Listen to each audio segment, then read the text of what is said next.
Cet épisode contient des expressions homophobes utilisées comme des insultes qui pourraient rappeler des souvenirs douloureux. On imaginait que mes ventes baisseraient parce que les personnes transphobes, etc., que les clients réagiraient mal. Il y a deux choses qu'on n'a pas imaginées. Que ce soit parfait, ou mieux, que ce soit plus que parfait.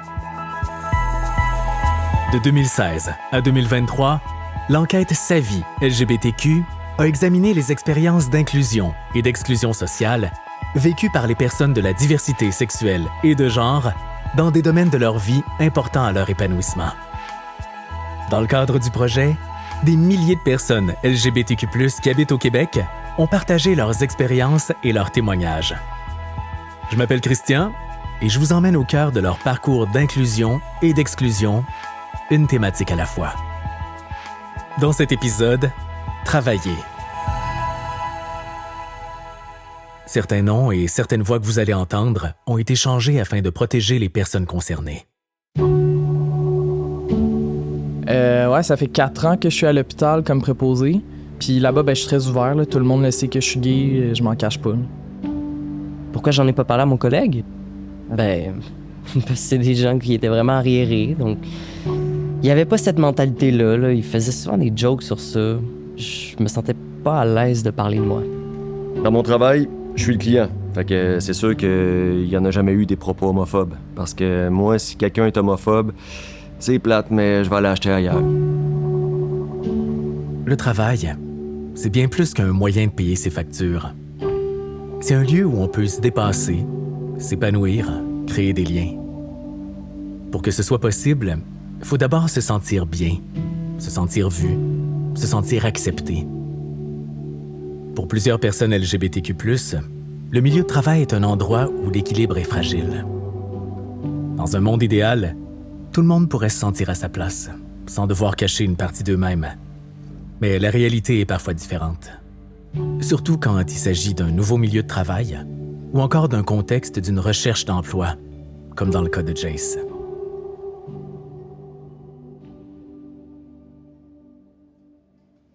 Quand j'arrive à envoyer le CV, je me dis « Ouais, mais je vais faire quoi à l'entrevue? » T'sais, ma mastectomie n'est pas encore faite. J'aime pas ma voix encore. Il y a encore beaucoup de dysphorie quand même là, par rapport à si je vais faire une entrevue ou pas. Là. Pour plusieurs personnes de la diversité sexuelle et de genre, l'inclusion sur le marché du travail est un parcours parsemé d'obstacles. Et les premières notes d'inconfort arrivent souvent dès le processus d'embauche.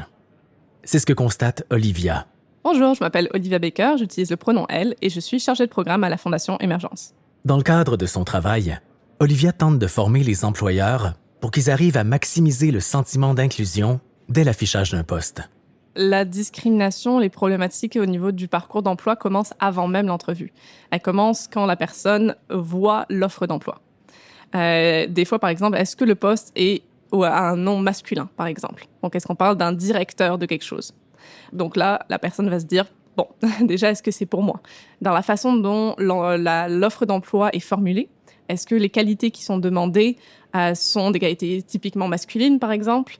Est-ce que dans l'offre d'emploi, il y a un petit paragraphe qui dit que la diversité est la bienvenue ou pas?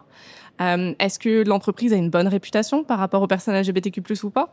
Pour les personnes trans ou non-binaires en processus d'affirmation de leur identité de genre, ça soulève d'autres questionnements, d'autres préoccupations.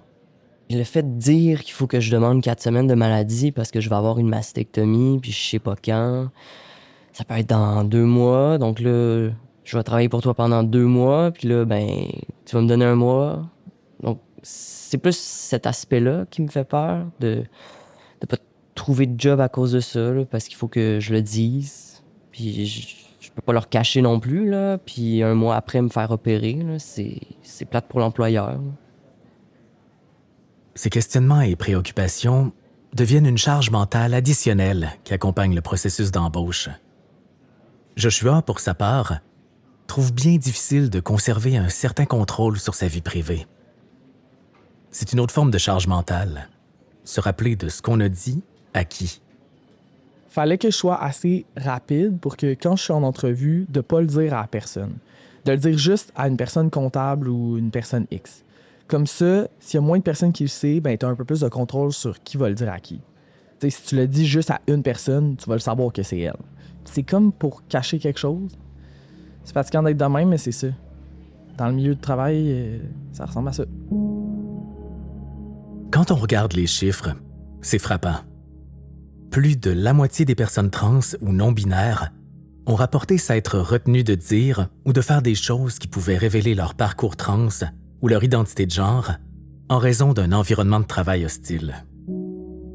Chez les personnes gays, lesbiennes ou bisexuelles, c'est 41%. Certaines évitent de parler de leurs enfants, de leurs conjointes ou même de leur sortie de la fin de semaine parce que ces histoires mèneraient au dévoilement de leur homosexualité. D'autres se retiennent de se comporter, de bouger ou de s'exprimer d'une manière qui laisserait soupçonner qu'elles sont gays, lesbiennes, bisexuelles, queer, trans ou non-binaires. Elles savent que l'amitié des collègues peut être fragile, qu'elles ne sont pas toujours en sécurité. Les gens qui sont pas à l'aise de parler de leur orientation sexuelle ou de leur identité de genre en milieu de travail, c'est souvent parce qu'elles ont des craintes, des anticipations par rapport à ce qui va se passer quand elles en parlent. Donc, par exemple, des craintes de subir de la discrimination. Un autre grand argument que je vois qui ressort souvent, c'est le fait qu'elles ont peur d'être traitées différemment et de perdre les relations avec leurs collègues. J'ai entendu beaucoup de témoignages de personnes qui m'ont dit qu'après avoir fait leur coming out, les gens les regardaient plus dans les yeux ou oubliaient de les inviter au 5 à 7, fait qu'elles ont vécu souvent de l'isolement. Questions intrusives, harcèlement verbal, parfois sexuel ou risque de violence physique. Toutes ces raisons amènent plusieurs personnes, encore aujourd'hui, à dissimuler leur orientation sexuelle, leur parcours trans ou leur non-binarité. Elles le font dans le but de maintenir un sentiment de sécurité suffisant pour leur permettre de faire leur journée de travail comme tout le monde, ou presque. C'était plus de l'incompréhension, comme je disais. Le gars qui comprend pas, c'est pas méchant. Des fois, c'est plus des petites jokes. C'est parce qu'ils sont pas au courant vraiment de ce que ça peut créer. C'est juste une joke, mais c'est parce que moi, ça fait 20 fois que je l'entends, celle-là. Si l'humour est souvent utilisé pour augmenter la cohésion entre collègues, les blagues LGBTQ-phobes, qui ciblent les personnes de ces communautés, les laissent souvent dans une situation délicate. Soit elles interviennent et les dénoncent, ce qui a pour effet de miner l'ambiance, soit elles en rient, ce qui peut banaliser la situation. Et lorsqu'elles sont particulièrement violentes, ces blagues-là peuvent habiter les personnes qui les reçoivent, bien après avoir été prononcées. Tu sais, quand tu t'y attends pas, ça me prenait un 3-4 minutes pour revenir dans la conversation. Ou revenir comme conscient dans la conversation. Il n'y a pas que les mots qui blessent. Les non-dits aussi. Plusieurs participantes et participants affirmaient que les LGBTQ-phobies se ressentaient plus souvent dans les silences, le rejet et l'isolement qu'à travers des paroles ou des gestes violents. Donc, par exemple, une femme trans qui va rentrer dans les toilettes des femmes et qui va se faire regarder de travers. Même s'il n'y a personne qui dit rien, il n'y a personne qui la met dehors, il n'y a personne qui l'agresse, mais les regards, peut-être un sourcil qui se lève, va faire en sorte que cette personne va peut-être pas se sentir la bienvenue, va pas se sentir en sécurité même dans cet espace. Il y a tout de même certains mots auxquels personne s'habitue. Surtout quand ils sont utilisés très ouvertement, voire nonchalamment par des collègues. En embarquant dans l'auto, moi j'étais conducteur, puis lui il embarquait comme passager, puis première question avec un grand sourire. Comme ça, t'es tapette? Je me rappelle même pas. Je suis tellement resté figé que. Je me rappelle même pas ce que j'ai dit. Même aujourd'hui, c'est quelque chose qu'on dirait j'ai oublié. Mais la boule, toute la crainte, le stress, l'angoisse, c'est tout revenu comme paf, d'une shot. Le sentiment là, vraiment que je sentais au secondaire face à l'intimidation puis tout ça. Ouais, c'était vraiment le même feeling. Ce genre de situation, Olivia y fait face régulièrement. Voilà probablement pourquoi 33% des employés LGBTQ+ au Québec ont eu à consulter un WIN professionnel de la santé mentale ou physique en raison d'un environnement de travail hostile. Olivia tente quand même d'améliorer la situation. Ce que je dis souvent aux entreprises, c'est que quand une personne arrive dans un nouveau milieu de travail, elle n'est pas vierge de toute expérience. Donc ça se peut, mais on le sait que beaucoup de jeunes ont vécu de l'intimidation, à l'école ou au secondaire, ont vécu du rejet de leur famille, ont vécu des mauvaises expériences dans des lieux de travail précédents. Fait que quand une personne arrive en entreprise, elle a déjà tout ce vécu-là et c'est important d'en prendre compte. C'est vrai, ça affecte aussi l'estime de soi. Je me vois comme une tortue. Tu sais, la tortue, elle sort de sa carapace. Ben, moi, ça m'a pris du temps. J'ai dû cheminer pour sortir de ma carapace. Puis quand je sens que c'est hostile, ben, qu'est-ce qu'a fait la tortue? Elle retourne dans sa carapace. Fait que je travaille beaucoup sur moi pour me dire OK, tu peux explorer ton environnement, tu peux sortir de ta carapace. Mais tu sais, quand je vois des choses comme ça, là, c'est dur.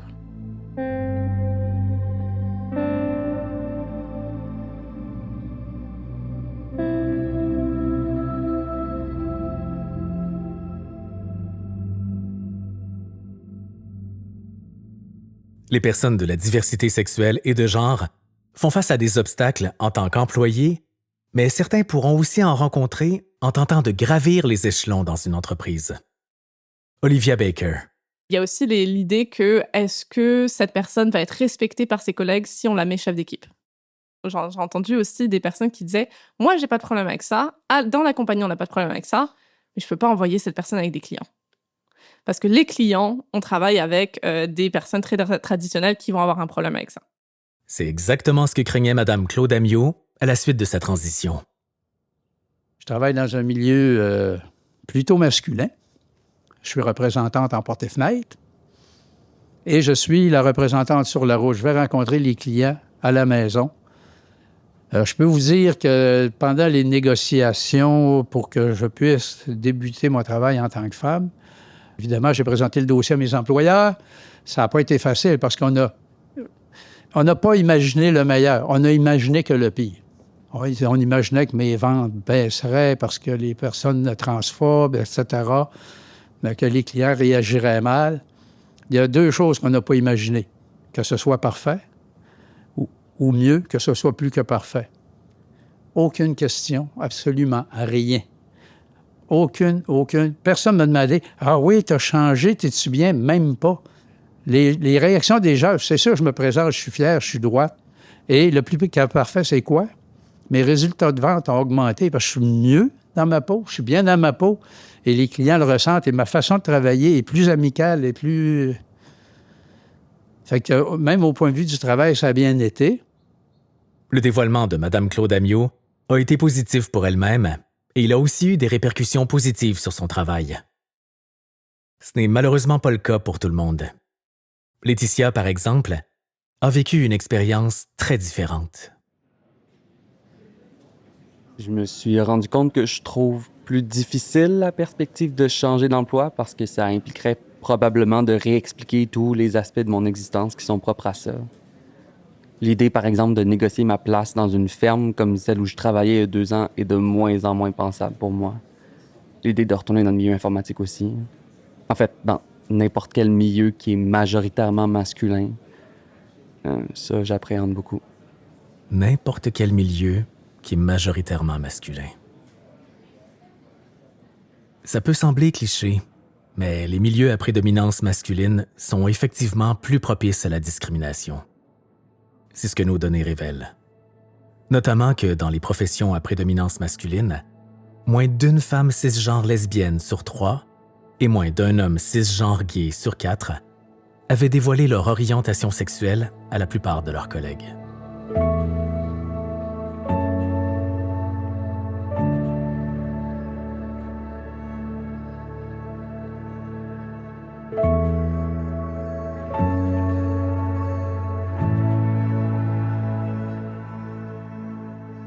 Concrètement, qu'est-ce qui peut être fait pour améliorer la situation? Est-ce qu'il est possible de mettre en place des mécanismes pour rendre les milieux de travail plus inclusifs?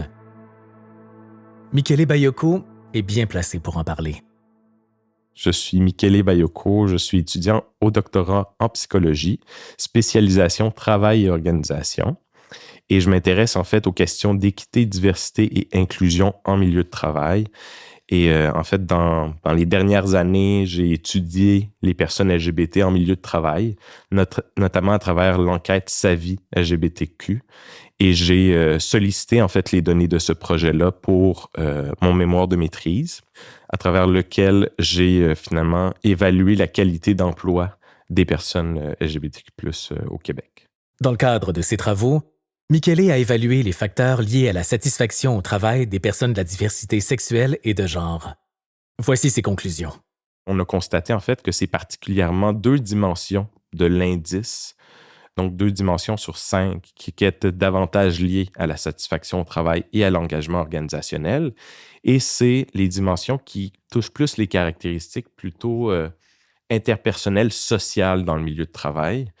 Pour vous résumer, en fait, les 5 dimensions, c'était la qualité de la rémunération, la stabilité de l'emploi, les qualifications mises de l'avant, l'environnement soutenant, qui est finalement le fait de percevoir un soutien social élevé de la part de l'organisation, le fait de constater qu'il y a des politiques, pratiques organisationnelles qui sont inclusives, le fait de constater que son employeuse en fait suffisamment aussi pour les personnes LGBTQ+. Donc, c'est finalement ce qui amène potentiellement les personnes LGBTQ+, à vouloir rester dans leur organisation.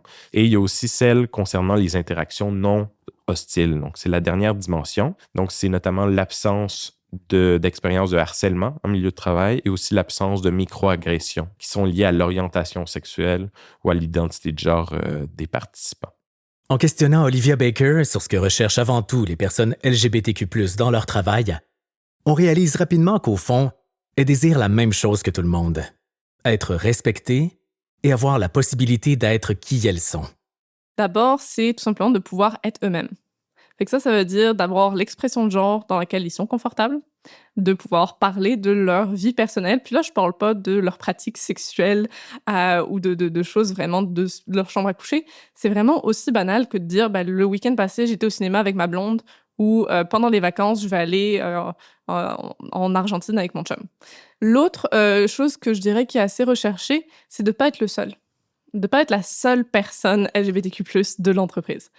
Donc, dans des petits organismes, c'est pas toujours possible, mais c'est vrai que être la seule personne, quelle que soit notre identité, donc la seule femme, la seule personne racisée, la seule personne LGBTQ+, ou la seule personne avec une situation de handicap, c'est toujours un sentiment un peu d'isolement et en anglais, on appelle le uniqueness.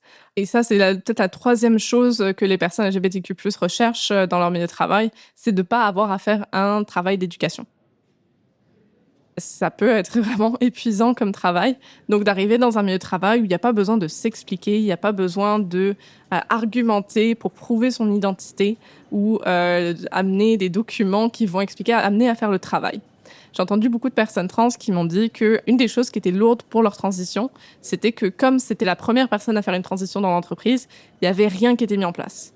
Donc, c'est ces personnes-là qui ont dû faire les recherches sur qu'est-ce qui est couvert ou pas dans les assurances, qui ont dû contacter leurs assureurs pour faire ça, qui ont dû faire toutes les démarches au niveau du service informatique pour faire les changements de courriel, pour faire les changements au niveau du système informatique. Et ça, c'était tout sur les épaules de la personne. Parce que le gestionnaire ou les ressources humaines se sentaient dépassés parce qu'ils n'avaient jamais vu ça, ils ne connaissaient pas, donc ils ne voulaient pas trop s'impliquer là-dedans. Julien, un homme trans qui travaille dans l'administration publique, a vécu ce genre de situation. On s'en rend pas compte des fois quand notre nom passe, mais au début, quand je voyais mon ancien nom, on dirait que c'était comme une claque d'en face à chaque fois là, qui apparaissait sur l'écran. Il y a bien des systèmes dans lesquels je travaille où mon nom apparaît. Là. J'ai fait changer tout ça, donc ça a été beaucoup de paperasse à ouvrir, des billets différents pour changer mon nom dans tous les systèmes informatiques. J'ai eu du support aussi, puis justement, on est en train d'utiliser cette information-là pour faire un guide. C'est un guide pour les personnes trans en milieu de travail. Il y a tout de même des solutions qu'on peut mettre en place pour que les milieux de travail soient plus accueillants que celui où œuvrait Julien. Michele Bayoko. C'est important que les organisations mettent en place notamment des politiques de non-discrimination à l'égard de l'orientation sexuelle, l'identité de genre. la mise en place de ces politiques-là n'est pas obligatoire d'un point de vue légal, comparativement, par exemple, à des politiques de prévention du harcèlement psychologique ou sexuel en milieu de travail. Ça témoigne d'une attention, d'une préoccupation réelle des organisations pour la sécurité et le bien-être des employés LGBTQ+. Il y a aussi toutes les questions de formation à l'égard de la diversité qui touchent les questions des personnes LGBTQ+, en milieu de travail. Donc, que ça puisse toucher à la diversité au sens large, mais qu'on n'oublie pas ces personnes-là dans ces formations-là. Aussi, tout ce que l'organisation fait comme engagement public. Sinon, toute la question du langage aussi, qui est utilisé dans l'organisation, dans les communications, joue un rôle assez important aussi dans la perception qu'ont les personnes LGBTQ+, à l'égard de leur inclusion dans l'organisation. Olivia Baker croit qu'une des clés est la formation. Je vois vraiment la différence. Moi qui fais des formations vraiment régulièrement dans les milieux de travail, je vois que ça réveille quelque chose. Et des témoignages de personnes formées, j'en ai eu beaucoup des très positives, et notamment des personnes qui elles-mêmes étaient LGBTQ+, et qui ont dit avoir appris. Parce que ça, c'est aussi quelque chose que je voudrais rajouter. C'est pas parce que quelqu'un est gay qu'il va savoir c'est quoi les réalités trans, ou les réalités non-binaires, ou les réalités lesbiennes. En mettant en œuvre ce genre de mesures, les employeurs peuvent s'attendre à divers impacts positifs. Des stratégies plus formelles, comme la mise en place de politiques, de pratiques inclusives, sont liées, en fait, d'après les études des dernières années, aux attitudes au travail plus positives, à des taux plus élevés de divulgation aussi des personnes LGBTQ+. C'est aussi lié à des taux plus faibles de discrimination, à des résultats plus positifs aussi en matière de santé chez les employés LGBTQ+. Donc, ça a des retombées aussi positives empiriques. Est-ce qu'il y a quelque chose à perdre pour les entreprises à ne pas mettre en place de telles mesures favorisant l'inclusion du genre? On a aussi demandé à Michele Bayoko. D'abord, il y a des impacts financiers, puisqu'il y a des coûts notamment associés à l'absentéisme et même au présentéisme des personnes LGBTQ+, lorsqu'elles se développent dans un environnement de travail qui est non inclusif, même hostile dans certains cas. Donc, ces personnes-là vont s'absenter du travail et des fois, elles vont même être présentes au travail, mais elles ne vont pas être présentes, elles vont être présentes physiquement, mais pas nécessairement psychologiquement, mentalement. La performance ne sera pas là.